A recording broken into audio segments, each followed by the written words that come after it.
Previously on the Salawogs, why it's great gut reaction. Why are you telling your story?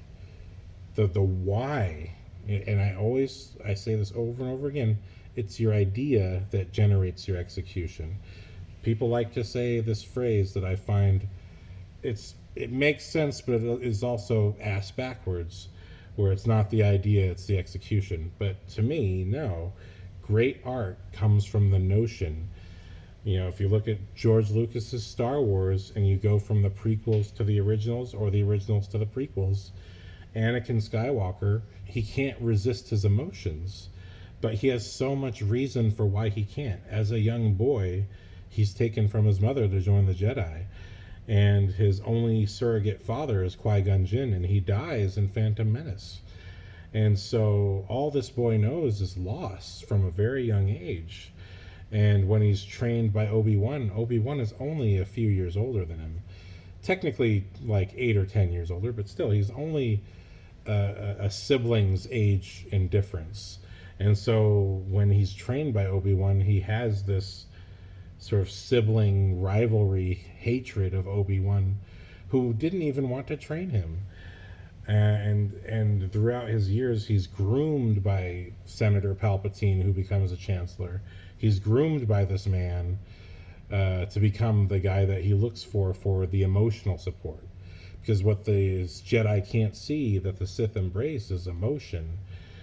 And Palpatine takes advantage of that. He sees this boy who has enormous loss, and he doesn't see that as a burden. He says, no, this is my pathway to influence you. It's a tool that good people and bad people use. Some people do it instinctively.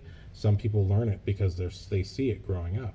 But because Palpatine witnesses this vulnerability, he takes advantage of it and says, well, I will be the one who dotes on you and who says you're great all the time, while these Jedi are just hammering you into the perfect lightsaber wielder. I will be kind to you and tell you you're great all the time, and basically be what Qui-Gon Jinn and Shmi were for you. I will be this kind representation of maturity to you. And when it comes down to it, when the Jedi don't make you a master and when they are critical of you all the time, I'm going to tell you, well, I want you to have some special place in my life. And it's that emotional thing that Palpatine grabs onto that he uses to leverage Anakin. And he knows Anakin can't resist his emotions, and he knows that his emotional manipulation will pay off when the boy is older, and all he needs to do is wait.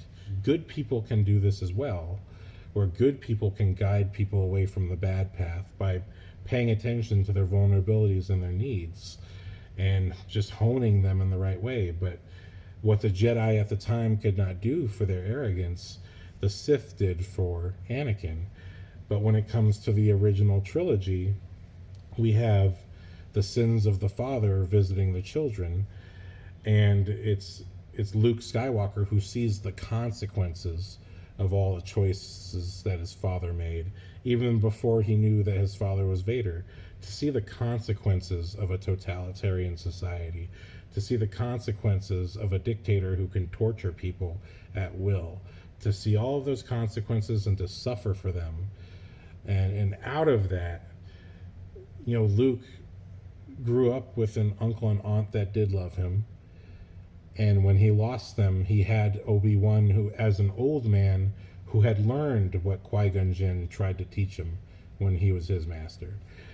And Luke had all the benefits of having something of a normal life growing up. Even though he didn't have his parents, he had something of a normal life to grow up with. And when he met his mentor was ready to be a mentor for him and had learned from his mistakes. And simply, Obi-Wan, as an old man, didn't try to control Luke the way he tried to control Anakin. And truth be told, Luke's heart was in the right place. He had the right examples to grow up with, but Luke's heart was always in the right place. And it's Luke's willingness to forgive his father You see, Star Wars is about, it's about how you gain your character through nature or nurture, and it's about your self-control of yourself as both a warrior and as a person in society.